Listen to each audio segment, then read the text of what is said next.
Hello students, welcome back to our new channel. Today we are going to present our new video.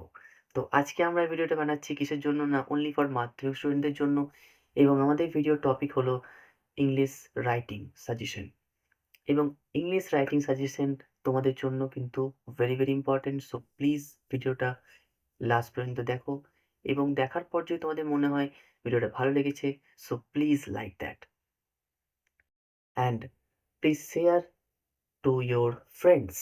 Writing কিন্তু 10 number থাকে, অর্থাৎ যত কটা writing থাকে সেই সবকটা রাইটিংয়ে কিন্তু 10টা নাম্বার থাকে। সবার ফার্স্টে আমাদেরকে যেটা করতে হবে সেটা হলো 5টা স্টেপ নিতে হবে। নাম্বার 1, বিগত 5 বছরের কোয়েশ্চেন, অর্থাৎ 2024 বাদ দিয়ে, বিকজ 2024 এ যা আসবে সেগুলো 2025 এ আসবে না। সো 2024 বাদ দিয়ে 23, 22, 21, 20, 19, 18, 18টা করে নিই। ঠিক আছে? তো এই সমস্ত কোয়েশ্চেনগুলো তোমরা অনলাইনে পেয়ে যাবে। যদি অনলাইনে না পাও তাহলে প্লিজ আমাকে বলো। আমি কিন্তু একটা ভিডিও বানিয়েছি এবং এই যে কার্ড, এই কার্ডে তোমরা ভিডিও দেখতে পারো। এখন প্লিজ জাম্প করো না। জাম্প করলে কিন্তু তোমাদের সাজেশনটা জাম্প হয়ে যাবে। সো প্লিজ গোটা ভিডিওটা একবার দেখো এবং দেখার পর তোমরা ডিসিশন নাও। তো বিগত 5 বছরের কোয়েশ্চেনগুলো তোমরা দেখার পর যে রাইটিংগুলো থাকবে সেগুলো তোমরা খাতায় নোট ডাউন করবে এবং তারপর সেই কোয়েশ্চেন পেপারগুলোকে সরিয়ে রাখবে।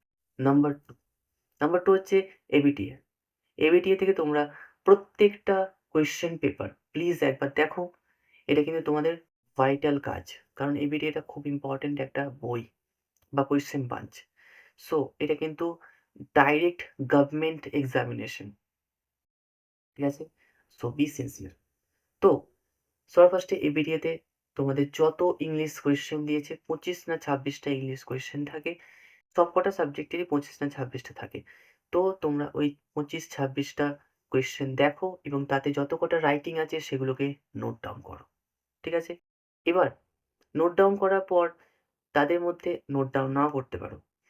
নোট ডাউন ছাড়া তোমরা যেই রাইটিংটা বারবার আসছে বা রিপিটেশন হচ্ছে, সিমিলারিটি আছে, সেগুলোকে তোমরা স্টার দিয়ে খাতায় লেখো এবং আন্ডারলাইন করো বা বইয়েই স্টার দিতে পারো, কোনো অসুবিধা নেই। ঠিক আছে? তো নেক্সট, এবার যত কটা স্টার পড়বে সেইগুলোকে আলাদা করে রাখবে, আলাদা করে লিখে রাখবে। যেটা সবথেকে বেশি টপ 5 বা টপ 10 তোমাদের রাইটিং, সেগুলোকে তোমরা একটা খাতার মধ্যে বা একটা পেজের মধ্যে লিখে নেবে। ঠিক আছে? 5টা বা 10টা যে রাইটিংগুলো আছে সেগুলোকে একটা পেজের মধ্যে টুক করে লিখে নিলে।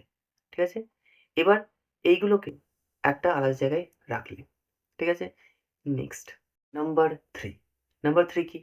না, যে সমস্ত স্টুডেন্টরা মাধ্যমিক পরীক্ষা দেবে তাদেরকে আলাদা একটা কোয়েশ্চেন বাঞ্চ স্কুল থেকে দেয়া হয়েছে। তো সেটাতে তোমরা যে সমস্ত রাইটিংগুলো পাবে সেগুলোকে তোমরা সিমিলারিটি ওয়াইজ একবার লিখবে। যেটা তোমরা এবিটি থেকে পড়েছো সেইটাই সেম জিনিস তোমরা ওই কোয়েশ্চেন বাঞ্চ থেকে রাইটিংগুলো নিয়ে একটা পেজের মধ্যে লিখবে এবং সেই পেজের মধ্যে যেটা সবথেকে বেশি, মানে এই ৩ টে জিনিস, এই ৩ টের মধ্যে ৪র্থ স্টেপ হচ্ছে যেটা সবথেকে বেশি আসছে, মানে যেটা সবথেকে বেশি সিমিলার, ঠিক আছে? সেইগুলোকে তোমরা লিখবে আলাদা একটা জায়গায় দিয়ে টপ 5 বানাবে। এতক্ষণ তোমরা টপ 10 করছিলে, এবার তোমরা টপ 5 বানাবে। ঠিক আছে? তো টপ 5 বানানোর পর সেগুলোকে তোমরা তোমাদের প্যারেন্টস, 5th স্টেপ, তোমাদের প্যারেন্টস অথবা যে টিচার আছে স্কুলের তাদেরকে প্লিজ গিয়ে একটু দেখাও এবং বলো যে আমরা এটা নিজে থেকে বানিয়েছি এবং আমরা এইগুলোকে প্র্যাকটিস করতে চাই আপনাদের সামনে। তাহলে তোমরা নিজে থেকে নিজেদের সাজেশন বানিয়ে নিলে। ঠিক আছে? এবার দেখো, এবার একটা বিশেষ কথা। সেটা হচ্ছে যে যদি তোমরা এইভাবে সাজেশন বানাও, ঠিক আছে? সিওরিটি কিন্তু আমি দিতে পারছি না। কারণ আমি আমাদের রিসার্চ এর ওপর বেস করেই কথাটা বলছি। ঠিক আছে? তো তোমরা প্লিজ এটাকে সিওরিটি হিসাবে নিও না যে 100% শিওরভাবে এই জিনিসটাই আসবে, এরকম কিছু নেই। তোমাদের বেসের ওপর, তোমাদের যে বেসটা, মানে তোমাদের যে রাইটিং স্কিল তোমরা এতদিন লিখে এসেছো, সেটার যে বেসটা, সেটার উপর ডিপেন্ড করেও অনেক সময় আসে। ঠিক আছে? সো প্লিজ তোমরা প্রিপেয়ার হয়ে থেকো তার জন্য। মানে যে সমস্ত তোমরা দেখলে এতক্ষণ, মানে যে সমস্ত টপ 5 তোমরা বানালে, সেটার রিলেটেডও আসতে পারে। তো তার জন্য তোমরা কি করবে? vocabulary বাড়াবে। যত vocabulary বাড়াবে, তত কিন্তু তোমাদের পক্ষে ভালো জিনিস হবে। তোমরা vocabulary বাড়ানোর জন্য ডিকশনারি মাঝে, মাঝে খুলে দেখতে পারো। আচ্ছা, এক নম্বর। সেকেন্ড ইজ নিউজ পেপার পড়তে পারো। আচ্ছা, থার্ড ইজ ওয়ার্ড বুক পড়তে পারো। হ্যাঁ, ওয়ার্ড বুক পড়বে। ওয়ার্ড বুক পড়ো। ঠিক আছে?